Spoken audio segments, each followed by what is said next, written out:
Olá pessoal, como vocês estão? Meu nome é Bruno Sankey e como eu disse a vocês, todo início de mês eu estarei trazendo aqui no YouTube um vídeo um pouco mais longo para tratar de algum assunto mais complexo. Esse vídeo é um pouco longo, mas eu peço a vocês que assistam porque é um assunto extremamente importante e que é muito pouco falado, que é psicofobia. Não sei se você sabe o que é psicofobia, mas se você não sabe, fique neste vídeo. Se você sabe, fique também, para que a gente possa discutir essa questão tão complicada e tão pouco discutida. Eu já peço para você deixar aí o like no vídeo, se inscrever no canal caso você não seja inscrito e ativar o sininho a fim de que você possa receber novas notificações. Então vamos falar um pouco sobre psicofobia. Eu entendo, né, que é cada vez mais necessário que a gente toque nesse tema, porque eu mesmo vivo na pele e eu sei o quanto isso é complicado. A gente sabe que tem muita discussão sobre racismo, sobre homofobia, sobre machismo, sobre transfobia, e ainda bem que tem essas discussões, e ainda bem que tem se discutido sobre isso. No entanto, mesmo nesse ambiente onde há essas discussões a respeito dos preconceitos, das discriminações, pouco se ouve falar sobre a luta contra a psicofobia. Parece que esse é um assunto não muito considerado. E a verdade é que provavelmente a psicofobia seja uma atitude naturalizada, mesmo entre as pessoas mais progressistas, mais avançadas, mais desconstruídas.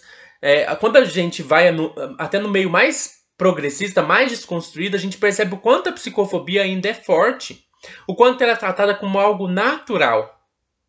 Mas o que é psicofobia? Por que precisamos tanto falar desse assunto? E como podemos identificar a psicofobia e combatê-la? Então vamos começar respondendo a primeira pergunta: o que é psicofobia?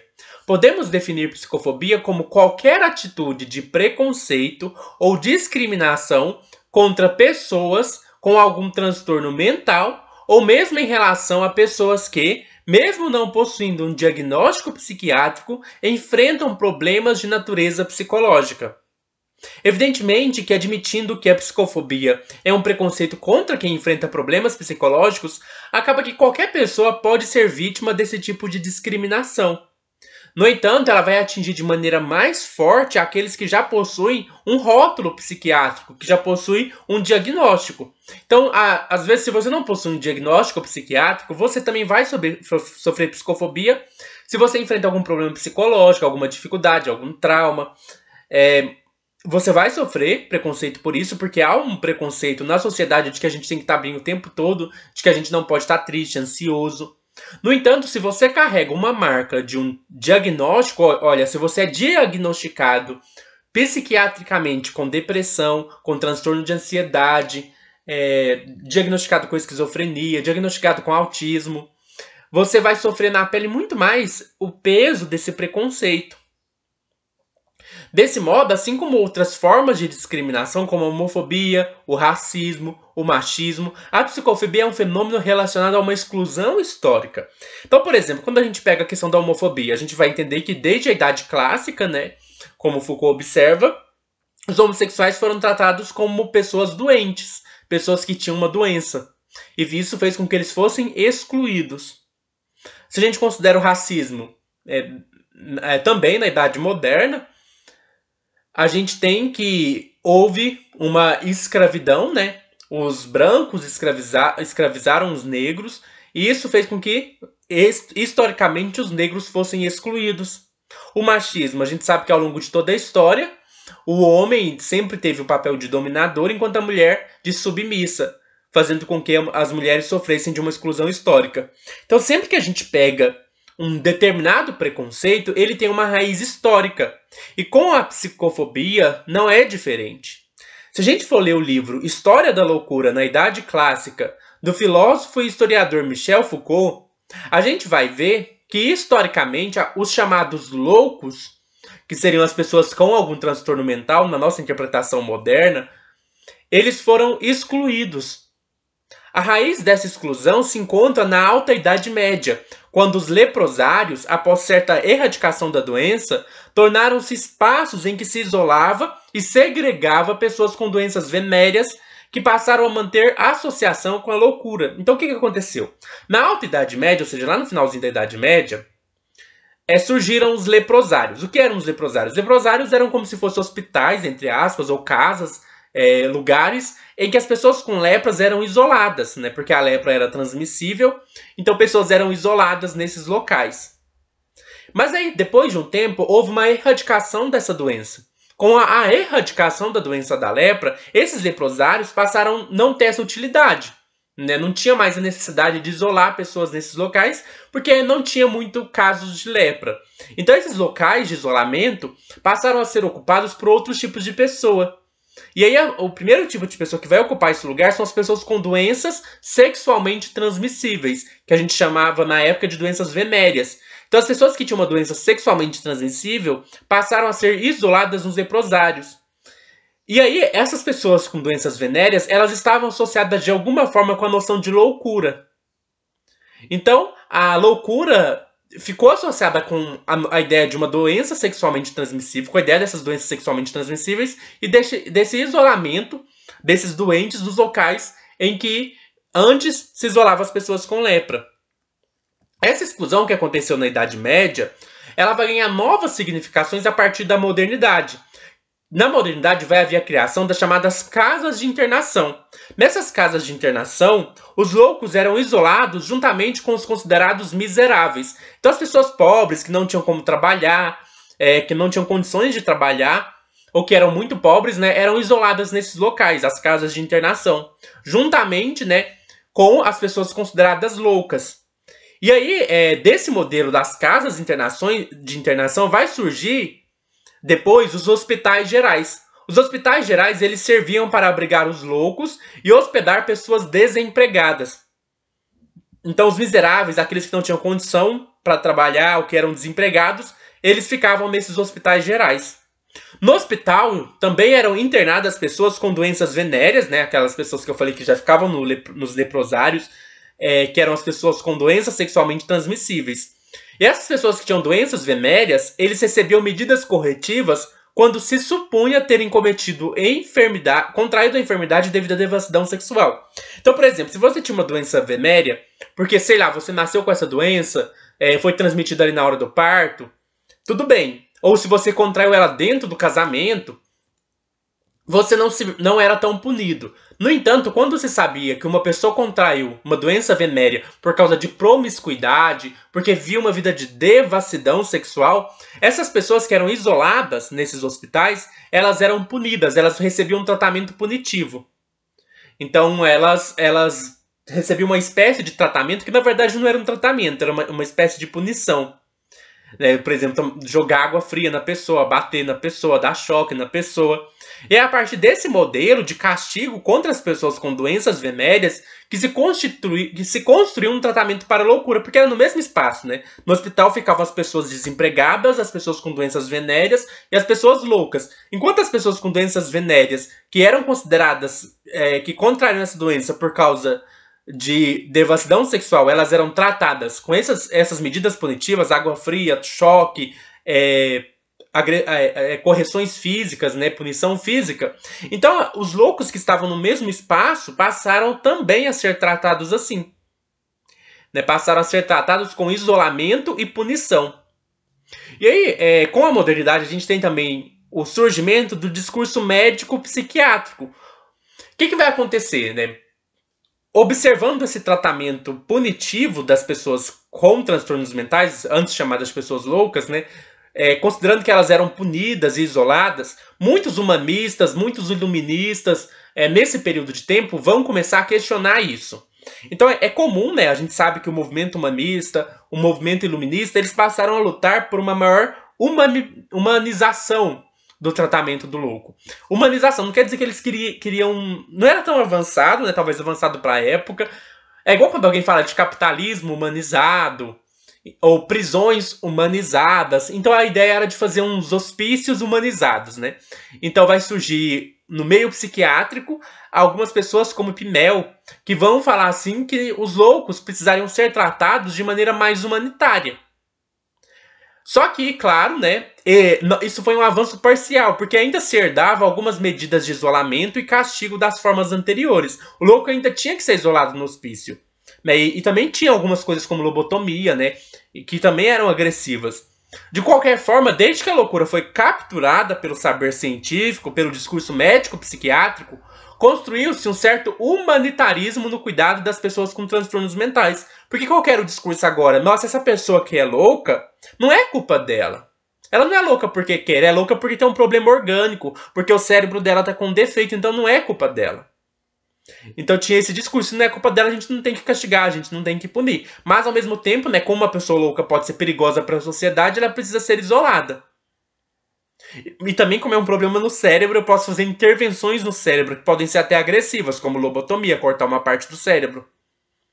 Então, assim, é uma faca de dois gumes, né? O discurso médico-psiquiátrico, ele foi positivo num primeiro sentido, por pedir um tratamento mais humanitário do que aquele anterior, mas ao mesmo tempo ele é um discurso complicado, porque ele psicopatologizava a loucura. A loucura passava a ser considerada uma doença, uma entidade nosológica. E aí, se é um diagnóstico, se é uma doença, eu posso rotular o sujeito. Então, olha, você que tem esses sintomas, você tem essa doença. E esse é um rótulo que você vai carregar. Você é um esquizofrênico. E esse é um rótulo que no discurso médico falava assim, é para sempre. É doença crônica. É doença incurável. Se você receber um diagnóstico de esquizofrenia, você é esquizofrênico para sempre. Você é um esquizofrênico. Essa é a sua essência. Então é um rótulo que o sujeito recebia, uma coisa que ele ia carregar para sempre, né? As pessoas julgam os outros pelos rótulos, que escondem o que a pessoa é. Então você é um esquizofrênico. Ah, mas e o fato da pessoa ser um trabalhador? E o fato da pessoa ser um estudante? Cadê essas questões? Não, o que aparece é o diagnóstico. Ah, você é um depressivo. Então é o rótulo que aparece. E também isso vai fazer com que se justifique uma medicalização da vida. Porque se a loucura é uma doença mental, toda doença pode ser tratada com remédios. Não estou falando, né, que não se pode usar remédios nos tratamentos de transtornos mentais. Claro que há vários transtornos mentais que vão exigir o uso de medicação. Eu mesmo tomo medicação psiquiátrica. Mas qual que é o problema aqui? O problema é uma medicalização exagerada. Então a gente tem um tipo de tratamento que às vezes o psiquiatra simplesmente olha para você e fala: você tem esse transtorno, então eu tomei esse remédio. O psiquiatra que não está preocupado com o seu contexto social. Isso eu não estou falando de todos os psiquiatras, né? Eu, por exemplo, vou num psiquiatra que é bom, que percebe essas coisas, mas boa parte dos profissionais de psiquiatria vão ignorar a questão social, a questão psicológica, e vão simplesmente tacar remédio na pessoa. E aí há uma medicalização da vida. Um exemplo disso é o caso do TDAH, né? Então, por exemplo, uma criança na escola, ela começa a dar trabalho, ou ela não consegue aprender, ela tem uma dificuldade de aprendizagem, logo você mete Ritalina na criança. Então há uma medicalização de Ritalina muito grande, muito exacerbada. Não é que os remédios não são importantes, eles são importantes, mas um exagero é um problema. Então, é assim que vai se construindo historicamente, né, essa psicopatologização da loucura, esse isolamento do louco. Eu estou usando a palavra louco, que também não é uma palavra muito boa, né? A gente usa porque é o termo que era usado historicamente. Só que houve lutas para mudar isso. E aí duas lutas que é importante a gente mencionar, que não pode ser deixadas de mencionadas, é a reforma psiquiátrica e a luta antimanicomial. Esses movimentos, a reforma psiquiátrica e a luta antimanicomial, daí o que é a reforma psiquiátrica? Vamos reformar a psiquiatria para que ela pense o lugar da pessoa com transtorno mental de uma maneira diferente. E o que é a luta antimanicomial? Olha, não vamos isolar o louco em manicômios, não vamos isolar as pessoas com transtornos mentais em manicômios. Então esses movimentos, a reforma psiquiátrica e a luta antimanicomial, eles vão contribuir para uma desconstrução do modelo de internamento. E vai surgir uma proposta de reintegração das pessoas com transtornos mentais na sociedade. Porque o mito que se tinha é que a pessoa com transtorno mental ela é agressiva. Ela pode, sei lá, eu tô andando na rua, se eu estiver vivendo no mesmo lugar que tem uma pessoa com transtorno mental, corre o risco dessa pessoa vir me agredir. É claro que há casos muito específicos em que realmente a pessoa pode estar numa certa agressividade, mas isso não é a verdade em relação à maioria dos casos, né?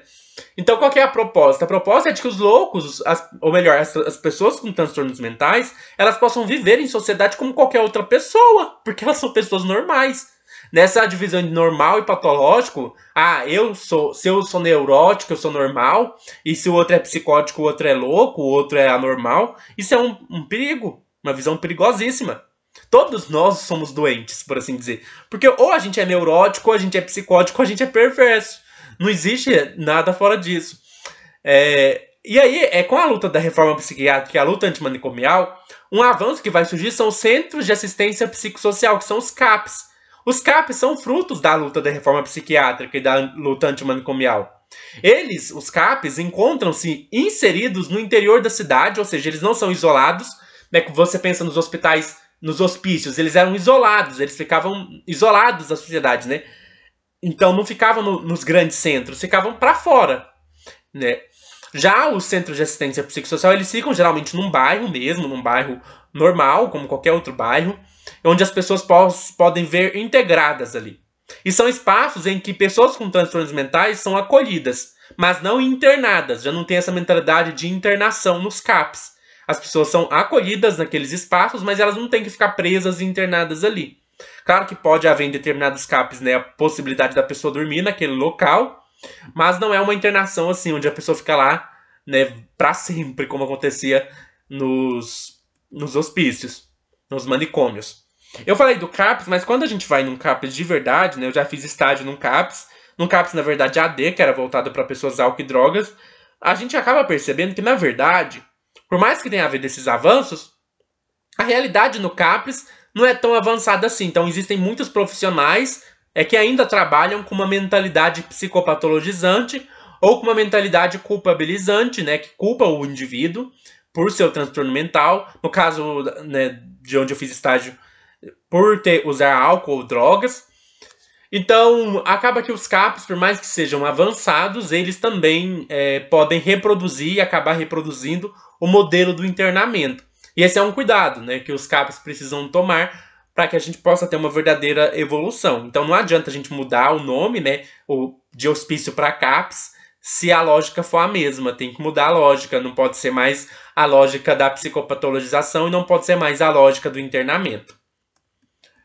Prosseguindo, a gente precisa pensar um pouco que por mais que a gente tenha feito os avanços da reforma psiquiátrica e da luta antimanicomial, isso não significa que, nossa, então agora o transtorno mental é visto de uma maneira positiva. Olha, seria o mesmo que dizer, por exemplo, teve o fim da escravidão, quer dizer que agora não existe mais racismo. Então não é assim que funciona. O que acontece?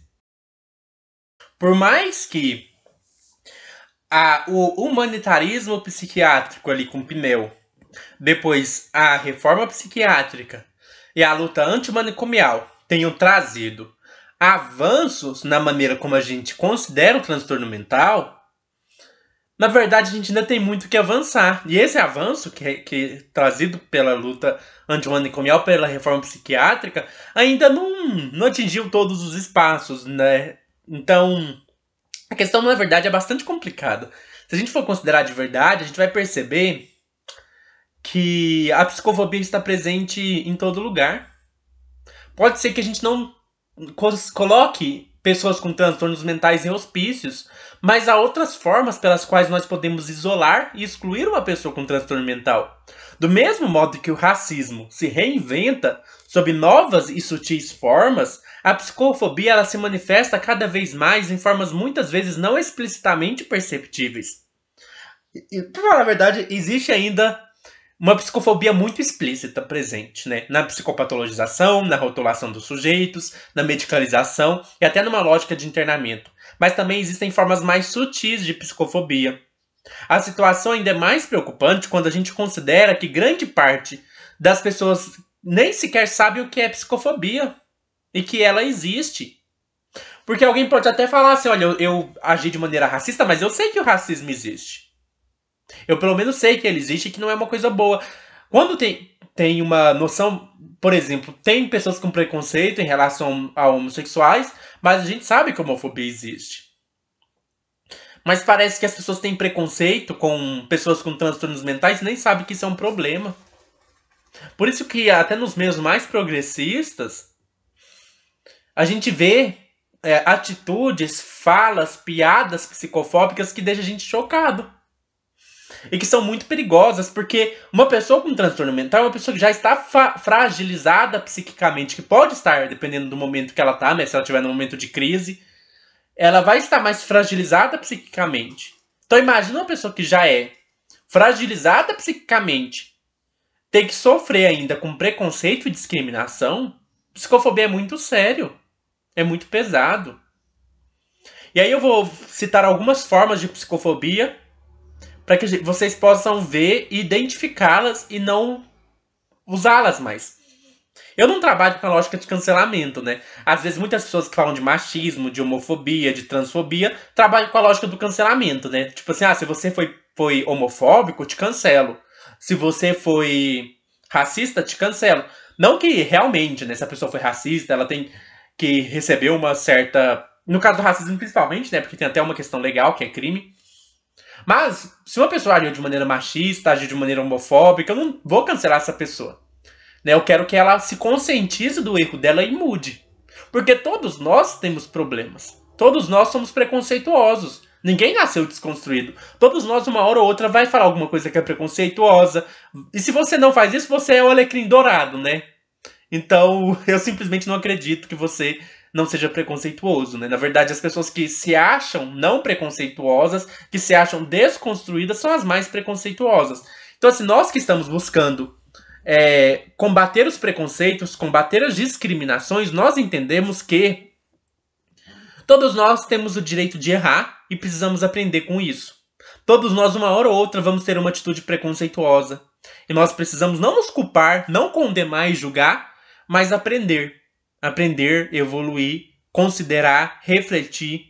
Então, assim, nada disso de cancelamento, nada disso de condenação e julgamento moral. O objetivo meu com esse vídeo não é condenar, não é julgar, não é falar, olha, você é psicofóbico, então você merece ser cancelado. Você não tem meu respeito. Pelo contrário, se você é psicofóbico, se você vai se identificar com alguma das coisas que eu vou trazer aqui, então, que bom, né, que você consegue identificar e consegue mudar, consegue rever isso.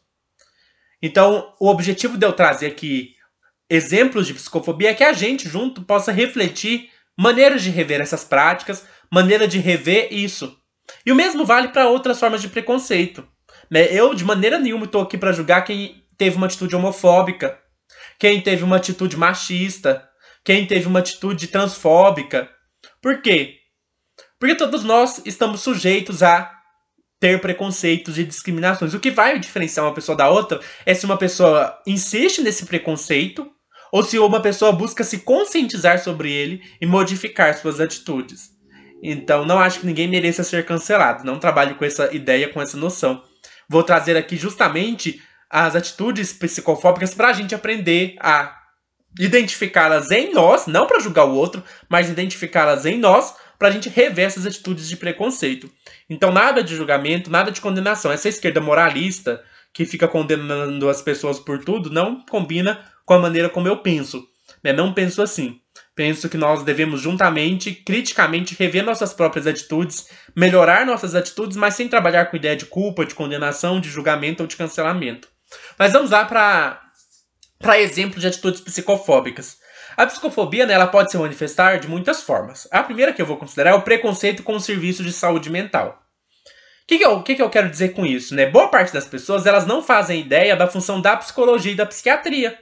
Enquanto muitas possuem imagens preconceituosas desse serviço. Tem gente que fala, psicólogo é pra louco. Não, ainda pra piorar, tem gente que fala, não é o psicólogo que é pra louco, é o psiquiatra. Não existe isso, gente.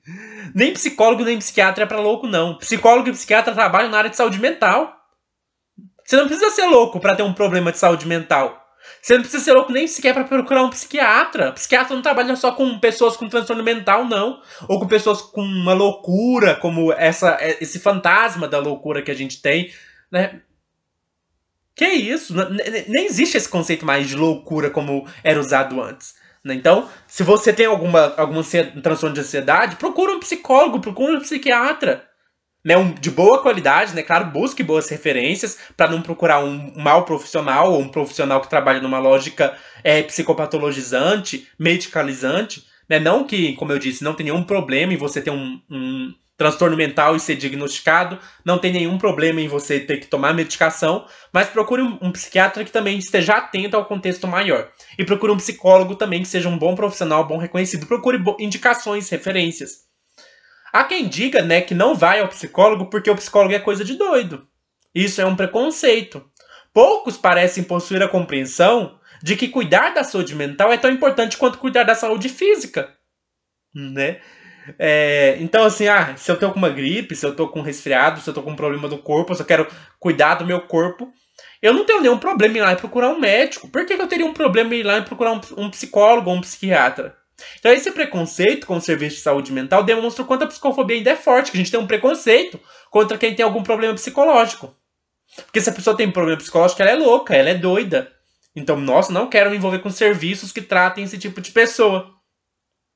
Então precisamos ter mais consciência sobre o que é a psicologia, o que é a psiquiatria, qual é o papel desses serviços. Esses serviços não tem nada a ver com coisa de doido, né? Que fique claro isso. Uma segunda forma de psicofobia é ser um pouco mais sutil, e essa é uma forma que a gente acaba cometendo de maneira automática. Que é quando a gente associa loucura com mau caratismo. Isso não é estranho a gente fazer essa associação, porque durante a Idade Clássica, a Idade Moderna, a loucura ela foi associada com o crime, né? Transtornos mentais foram considerados crimes. Inclusive, o suicídio era um crime punido com morte em alguns países. Olha que coisa mais esquisita, né? Se uma pessoa tentasse cometer suicídio, ela corria o risco de ser punida com pena de morte. Isso é uma coisa estranha, não é? Mas era a mentalidade da época, que o criminoso era o louco. E aí a gente associa muito, né? A gente pensa o Bolsonaro. O Bolsonaro é alguém mau caráter. E aí tem muita gente que fala, olha, esse Bolsonaro aí é louco. Esse cara é um doente mental. Ele é um esquizofrênico. Uma vez, recentemente, eu fiz um post no Twitter defendendo uma posição, né? E aí, as pessoas que discordaram falaram assim, tá vendo? Ele defende isso porque ele é um esquizofrênico. Porque eu tenho um diagnóstico de esquizofrenia, né? Então as pessoas me atacaram falando assim, olha, ele defende essa posição porque ele é um esquizofrênico, porque ele é um louco, porque ele é um doente mental. Isso me deixou super mal. Passei 1, 2 semanas bastante triste, né, por causa disso, porque foram ataques muito pesados. E também que vieram de pessoas da comunidade LGBT. O que me deixou bastante triste, porque é um meio em que eu esperava que o preconceito fosse mais desconstruído e que não é. Então, como eu disse, psicofobia é um assunto que não é discutido. Então, a gente acaba associando muito a figura do louco com a figura do mau caráter, né? Esse cara é mau caráter, quer dizer que ele é louco. A gente fala que aquela pessoa é doida, aquela pessoa é louca. Nossa, minha vizinha brigou comigo, ela é louca. O que tem a ver, né? Sua vizinha é louca porque brigou com você? Ela não deveria ser mau caráter, então? E não louca? Ela é louca porque ela é mau caráter? Ela é um doente mental. Um doente mental por quê? Porque é mau caráter? Então quer dizer que as pessoas com doença mental, transtorno mental, são mau caráteres? Aí você pode até falar, não, mas isso é uma piada, é só um jeito de falar, é zoeira. Ora, já tivemos muita piada sobre racismo, muita piada sobre homofobia, né? E essas piadas, não sei, né? Parece que é bobo falar isso. Ah, não, aquele cara é doido, aquele cara é louco, porque ele é mau caráter. Pode parecer que pra você é só uma zoeira, uma brincadeira. Mas isso é bem pesado para quem realmente tem que carregar um rótulo de que ser louco tem a ver com mau caratismo. Um exemplo de quanta gente associa o louco com o criminoso é que nós temos medo de pessoas criminosas. Cremos que elas podem nos agredir, matar, roubar. Isso é uma outra situação que eu passei também. Essa associação do louco com o mau caráter e com o criminoso.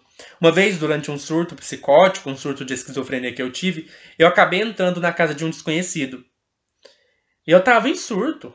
Mas esse desconhecido me bateu, me agrediu fisicamente, falando que eu tinha entrado na casa dele pra roubar, e ainda ele disse que eu tinha entrado na casa dele pra estuprar a filha dele. Imagina, você vê uma pessoa em surto, né? Ele provavelmente não deve ter identificado que eu tava em surto, eu não sei, acho que não. Né? Mas uma pessoa estranha entrou na casa dele e ele já sai agredindo a pessoa. Às vezes acontece isso, né? Às vezes a gente simplesmente julga que a pessoa tá no estado normal. Porque a gente acha que todo mundo tá no estado normal. Então, se uma pessoa estranha entrou na minha casa, ela entrou porque ela quis, né? Não vou nem considerar a hipótese de que ela tava num transtorno mental. Se uma pessoa tá na rua agressiva, não, aquela pessoa tá agressiva porque ela é má mesmo, porque ela quer. Existe uma coisa que a gente pressupõe que todo mundo tá na condição normal. Um exemplo disso também é na escola, né? Na faculdade. Tinha uma época que eu tava muito doente ainda e eu não tinha como tá produtivo na faculdade. Eu já ouvi relatos, né, de pessoas que não estavam bem para fazer um trabalho, não estavam bem para fazer uma prova, porque, sei lá, tava num momento de crise depressiva. E será que os professores levam em conta isso? Não levam. Sabe por que eles não levam? Porque existe uma crença na sociedade de que todo mundo é normal e de que todo mundo está numa condição normal. Existe uma meritocracia, né, de que a pessoa tem que ser responsabilizada, culpada por tudo. Se a pessoa não vai bem numa prova, é culpa dela. E se ela estava com depressão? Se ela está passando por uma crise emocional? A gente nunca considera isso. A gente acha que todo mundo é culpado por tudo. Eu fiz parte de uma seita radical que considera que depressão e crises emocionais são pecado. Eu tive crises emocionais, fiquei agressivo, realmente ofendi pessoas nesses momentos de crise. Mas quando eu tive essas crises, essa seita disse pra mim que eu não poderia procurar um psicólogo, que eu não poderia procurar ajuda de saúde mental. Sabe por quê? Porque pra eles, transtornos mentais são pecado. Existe um autor norte-americano que defende isso, que é o Jay Adams, que é uma corrente chamada de aconselhamento bíblico, ou no-takeismo, que defende que transtornos mentais são pecado. E aí eu fui expulso dessa seita. Por isso que minha depressão piorou muito, fiquei internado no hospital, tive crise de esquizofrenia. Por quê? Porque aquela seita simplesmente achou que se eu tava tendo crises emocionais, a culpa era minha. Então, assim, a gente parte da ideia de que todo mundo é culpado por tudo e de que as pessoas estão... Como eu posso dizer? Se as pessoas não estão produtivas, né, que é uma lógica do capitalismo, você tem que estar produtivo, você não pode estar mal. Você tem que estar tirando boas notas na faculdade, você não pode ter ido mal no trabalho. Então, assim, será que é tão simples assim? Na verdade, as pessoas têm suas crises emocionais e nem todo mundo tá bem nem pra trabalhar, às vezes, nem pra conseguir ir pra faculdade, pra conseguir levantar da cama. Mas a gente continua culpando as pessoas. Os próprios termos que a gente usa para descrever pessoas com transtornos mentais são tomados por nós em sentido negativo. Por exemplo, às vezes a gente fala para uma pessoa que é instável emocionalmente que ela é bipolar. Ah, não gosto daquela mulher lá não, ou não gosto daquele cara lá não, porque ele é muito bipolar. Né? A gente quer falar mal da pessoa e fala que ela é bipolar. Então, assim, né? Como você imagina uma pessoa com transtorno mental? Uma pessoa agressiva que vai te agredir na rua? Por exemplo, eu tenho esquizofrenia, né? Claro que eu estou tomando medicação, estou fazendo terapia, faço acompanhamento psiquiátrico e estou numa fase chamada de estabilidade. O que quer dizer que eu não estou tendo crises e surtos no momento. E espero não tê-los, nunca mais.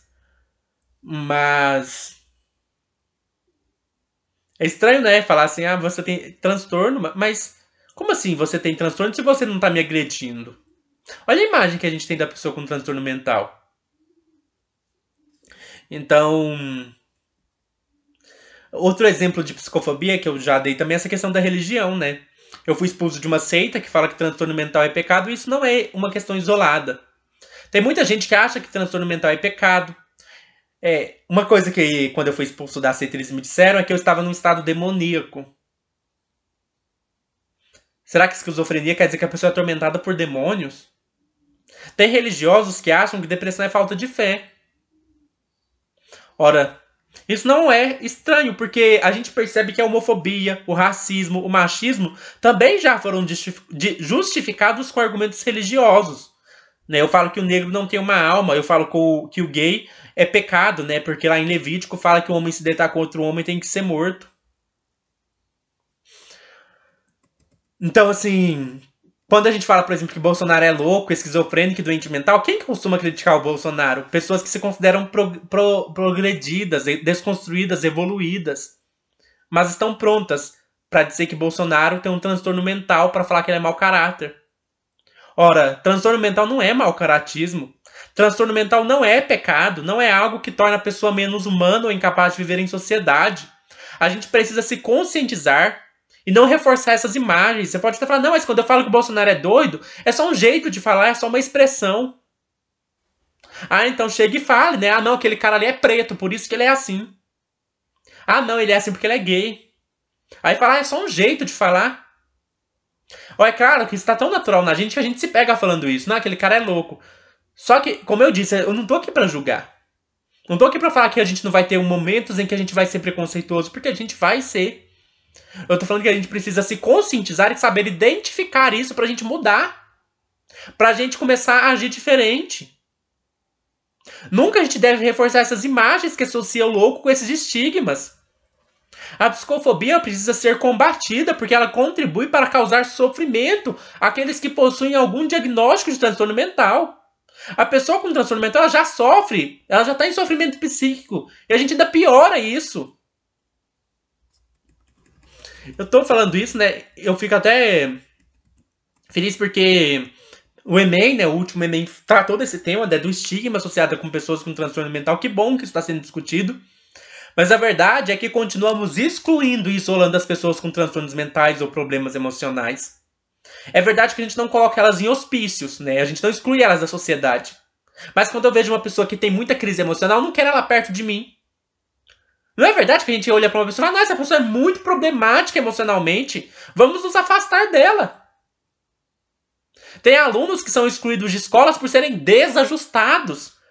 Ah, esse cara tem. Esse menino aí tem TDAH, transtorno déficit de atenção. Ah, esse menino aí tem TOD, transtorno opositivo desafiador. Sei lá, a criança é rotulada com diagnóstico psiquiátrico. Ah, ele não sabe ler, tem dislexia. Isso cria. Vamos afastar dele. Não, esse menino é desajustado. Tem pessoas com transtornos relacionados a tiques nervosos que podem ter dificuldades na interação. Ah, não, aquela pessoa aí tem um tique nervoso muito estranho, não quero ela perto de mim. Ou quando eu vejo uma pessoa tendo um tique nervoso, eu julgo com ela, cometo bullying com ela. Temos também, muitas das vezes, medo de nos relacionar com alguém com transtorno mental. Como pode ser o caso de pessoas com autismo. Né? A gente pensa, ah, eu não sei me relacionar com uma pessoa com autismo, não vou me relacionar. Outras vezes a gente simplesmente deslegitima o diagnóstico de uma pessoa e invalidamos sua existência. É igual quando eu falo assim, ah, eu tenho um diagnóstico de esquizofrenia, alguém chega e fala, ah, não, mas você não tem esquizofrenia não, não parece. Ou quando alguém tá com depressão, né, mas tá sorrindo, tá sempre alegre. E a gente fala, não, você não tem depressão, você tá sorrindo, tá alegre. Gente, transtorno mental não tem cara. Tem gente que cometeu suicídio logo depois de estar sorrindo, de estar numa viagem maravilhosa. O sorriso ele pode disfarçar uma depressão profunda, a alegria, a mania. Depressão não tem cara. Ah, não, mas aquela pessoa parece feliz. Então, pode parecer feliz, mas às vezes por dentro ela tá destruída. E uma pessoa com depressão também pode se divertir, pode sair pra festa, isso acontece. Depressão não tem cara, transtorno mental não tem cara. A gente tem um afastamento em relação a pessoas tidas como problemáticas. Esse afastamento pode se manifestar de várias formas. A gente pode não isolar a pessoa no hospício, mas a gente isola de outras formas. Às vezes tem alguém que tem explosões incontroláveis de ira. É claro que é difícil conviver com pessoas que têm explosões incontroláveis de ira. Mas será que essa pessoa talvez está numa crise emocional e isso leva ela a ter essas explosões de ira? E as pessoas se afastam. Tem pessoas que às vezes são muito carentes, né? Emocionalmente dependentes e que demandam muita atenção. E isso pode fazer com que a outra pessoa se sinta um pouco sufocada, porque a outra pessoa exige muita atenção, existe muita presença do outro. E o que a gente faz? A gente já se afasta. Também há casos, né, em que uma pessoa muda de humor rapidamente, às vezes tá bem, logo depois tá de mau humor. Parece difícil conviver com alguém assim. Também alguém melancólico, depressivo. Às vezes as pessoas depressivas elas costumam ser muito repetitivas, né? Contar a mesma história, relatar a mesma coisa várias vezes. Isso pode parecer chato, a gente não quer aquela pessoa perto da gente, aquele clima melancólico. Percebam que em todas essas situações o que a gente faz? A gente se afasta, a gente isola a pessoa.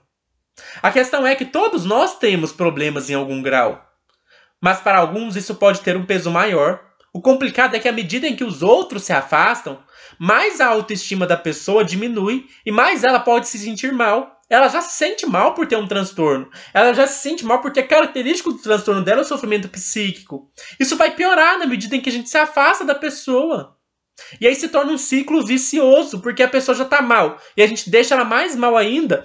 E o fato de ela estar mal faz a gente se afastar. E o fato da gente se afastar faz ela ficar mais mal. Isso vai virando um ciclo vicioso.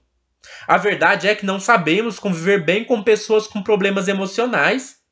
Ou nos afastamos, ou temos outras atitudes que pioram o quadro da pessoa. Nós só pensamos em como culpabilizamos pessoas deprimidas. Pensa nisso, quando a gente culpabiliza pessoas deprimidas, o quanto achamos que o outro em crise age assim porque ele quer. Não, às vezes a pessoa simplesmente não consegue agir de outra forma. Às vezes ela tá tão mal que ela não consegue nem levantar da cama. Ou às vezes ela tá numa crise explosiva de ira que ela não consegue controlar aquilo. E achamos que simplesmente podemos chegar na pessoa e falar, para de ficar assim.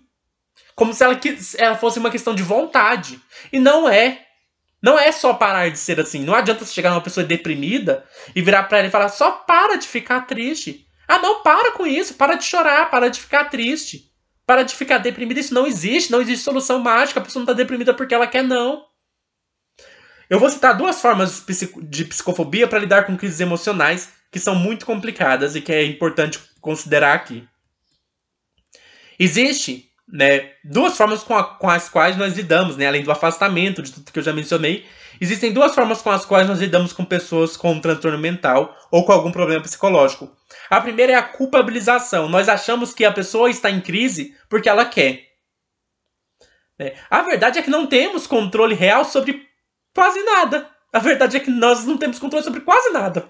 Até a gente, quando a gente está num estado normal, a verdade é que a gente não controla muito bem o que a gente faz. A gente não tem esse controle. Dizer para uma pessoa deprimida que ela para de ficar triste só servirá para aumentar a culpa. Ela vai se sentir mais culpada ainda. Porque se eu falo para ela parar de ficar triste, ela vai ficar assim, nossa, então eu tô triste porque eu quero. Então a culpa é minha. Então você só vai estar contribuindo para culpabilizar a pessoa.